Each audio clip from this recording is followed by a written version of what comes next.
नमस्कार प्यारे दोस्तों, कैसे हो आप सभी। उम्मीद करती हूँ कि बहुत अच्छे होंगे और बहुत अच्छे से पढ़ाई कर रहे होंगे। और दोस्तों, मैं आज बहुत ज़्यादा खुश हूँ कि हमारी ये सीरीज़ ख़त्म होने वाली है। अब आपका इतना फ़र्ज़ बनता है कि जिसने भी पूरी सीरीज़ नहीं देखी है वो पूरी सीरीज़ देखिए। पार्ट से मैंने हर वीडियो में पार्ट लगा रखा है कि पार्ट फर्स्ट, सेकंड, थर्ड ऐसे सब में, तो आपको देखने में आसानी हो जाएगी। और अलग से प्लेलिस्ट भी बनी है तो आपको कोई दिक्कत ही नहीं आएगी देखने में। तो ठीक है दोस्तों। और देखिए, किसी वीडियो में कोई क्वेश्चन गलत हो गया है तो उसके वीडियो के नीचे उसका कमेंट पिन किया हुआ है, तो आप उसको भी ज़रूर देखना वीडियो देखने के बाद। किसी वीडियो में है, सभी वीडियो में नहीं है, तो उसको आप देख लेना ताकि आपका कोई डाउट नहीं रहे। ठीक है दोस्तों, चलो हम इस वीडियो को स्टार्ट करते हैं। और इसको स्टार्ट करने से पहले मैं आपको बताती हूँ कि कल क्या हुआ।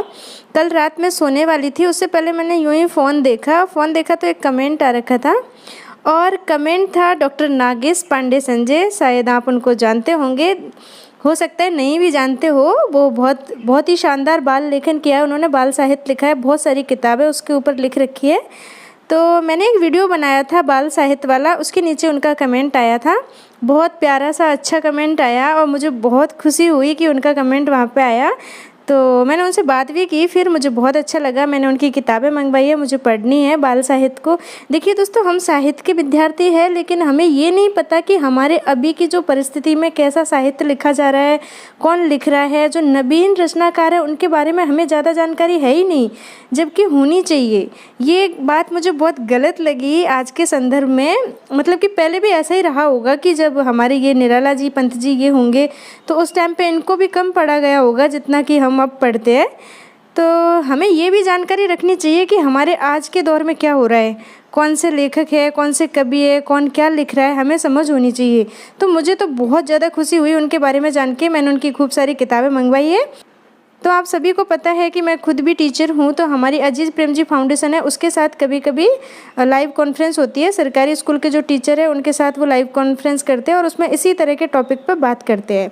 तो अभी हमारी जो कॉन्फ्रेंस होगी 2 या 3 दिन बाद होगी, उसमें मैं डॉक्टर नागेश पांडे संजय जो सर है, इनके बाल साहित्य की, इनकी कविता कहानियों को मुद्दा बनाऊँगी और उसके ऊपर हम विचार विमर्श करेंगे। और मुझे बहुत ज़्यादा अच्छा लगा दोस्तों। अगर आपको भी उनके बारे में जानना है तो बाल साहित्य वाली एक वीडियो है मेरी, उसको देखना। उसके नीचे उनका कमेंट है, वहाँ पे उन्होंने अपने ब्लॉग का लिंक भी दे रखा है, तो आप वहाँ पे जाके उनके बारे में जान सकते हो। ठीक है, मुझे बहुत ज़्यादा अच्छा लगा। सर, अगर आप मेरी वीडियो देख रहे हो तो आपको बहुत बहुत धन्यवाद। आपके कमेंट से, ऐसे नहीं है कि जो मेरे साथ पढ़ते हैं उनके कमेंट से मैं मोटिवेट नहीं होती, मैं सभी के कमेंट से बहुत ज़्यादा मोटिवेट होती हूँ, लेकिन आपके कमेंट से इसलिए ज़्यादा मोटिवेट हुई कि मैं आपके बारे में पढ़ा रही हूँ। आपके बारे में पढ़ा नहीं रही हूँ, पढ़ भी रही हूँ।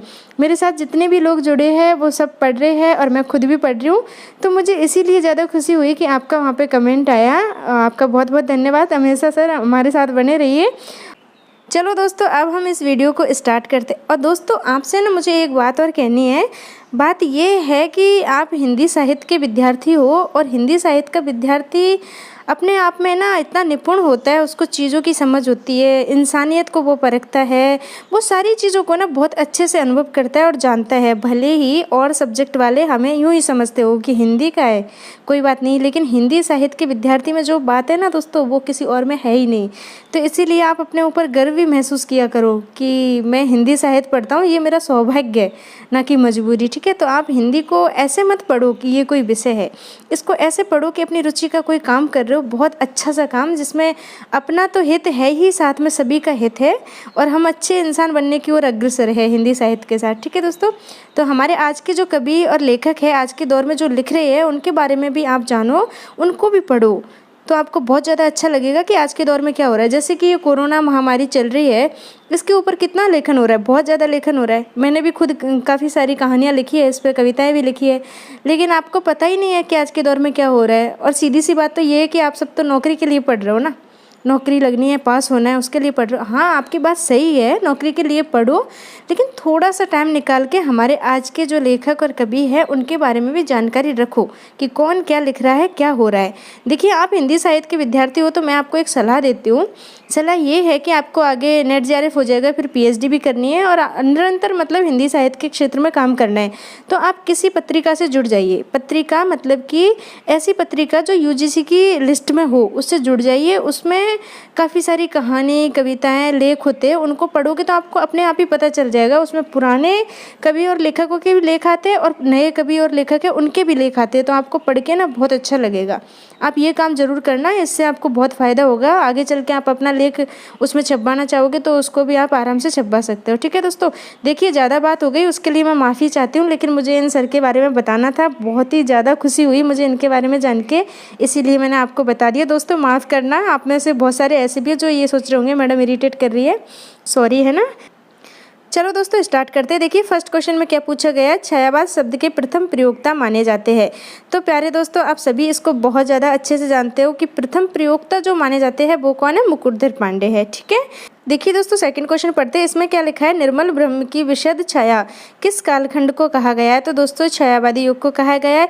इस वीडियो में जितने भी क्वेश्चन हैं ना दोस्तों सभी छायावाद से रिलेटेड है, क्योंकि आज हमारा लास्ट पार्ट है और आप सभी को मालूम है कि मेरे प्रिय कवि निराला जी छायावाद में आते हैं और छायावाद पढ़ने में मुझे अच्छा भी लगता है, तो इसीलिए मैंने इसी के क्वेश्चन रखे हैं। और ऐसा नहीं है कि मुझे अच्छा लगता है इसीलिए, एग्जाम में भी बहुत ज़्यादा क्वेश्चन यहाँ से आते हैं, इसलिए मैंने इसको रखा है। ठीक है,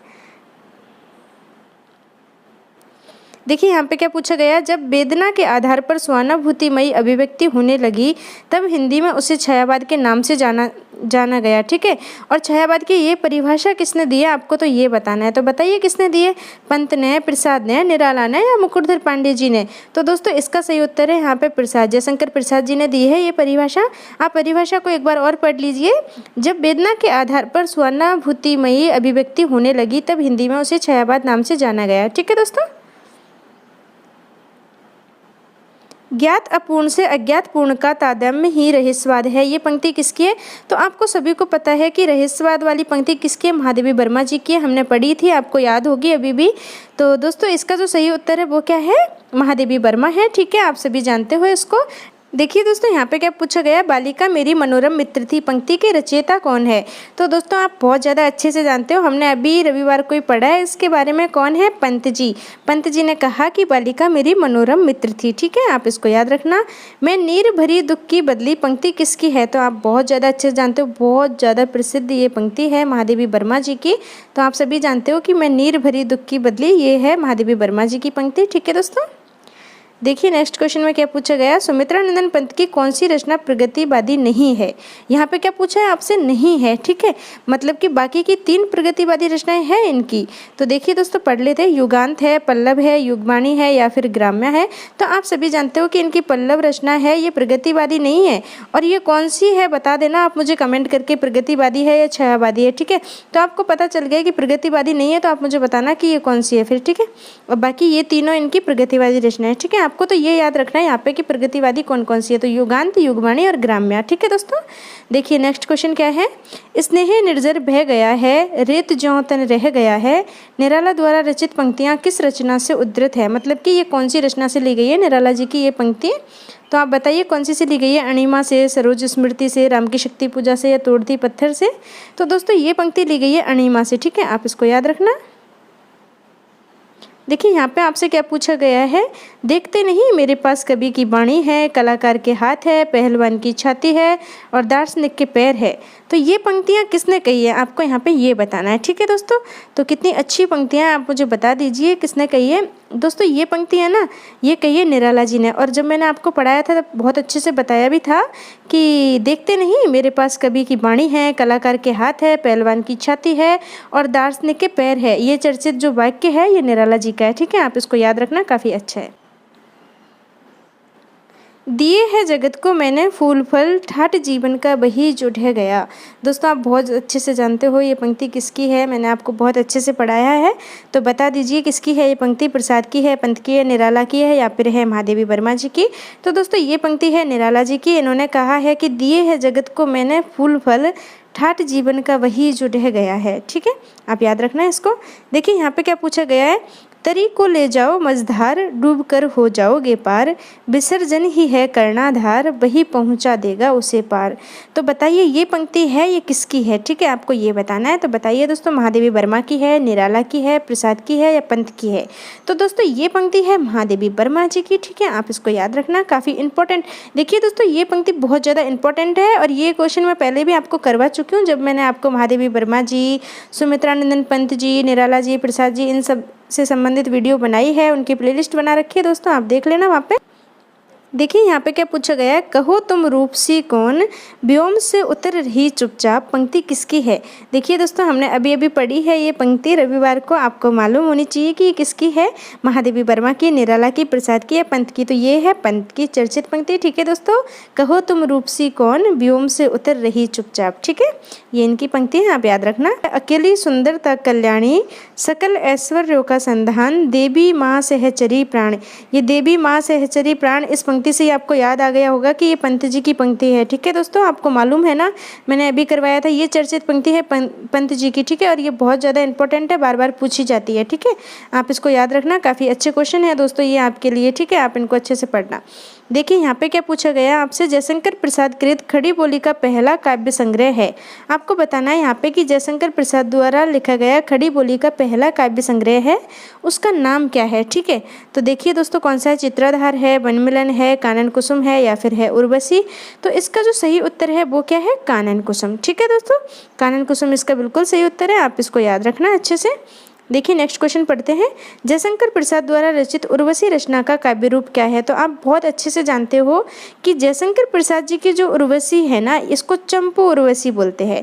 और चंपू उर्वशी क्यों बोलते हैं, क्योंकि ये चंपू काव्य में लिखी गई है, ठीक है दोस्तों, आपको ये मालूम है। और देखिए ज्ञानपीठ पुरस्कार मिला है वो जयशंकर प्रसाद की उर्वशी को नहीं मिला है, वो रामधारी सिंह दिनकर की उर्वशी है उसको मिला है, ठीक है, 1972 में मिला है उसको उर्वशी को। और ये जयशंकर प्रसाद की जब पूछी जाती है तो चंपू उर्वशी कुछ ना कुछ हिंट आपको क्वेश्चन में दी जाती है, ताकि आप कर सको कि ये रामधारी सिंह दिनकर की है या फिर है ये जयशंकर प्रसाद की, ठीक है।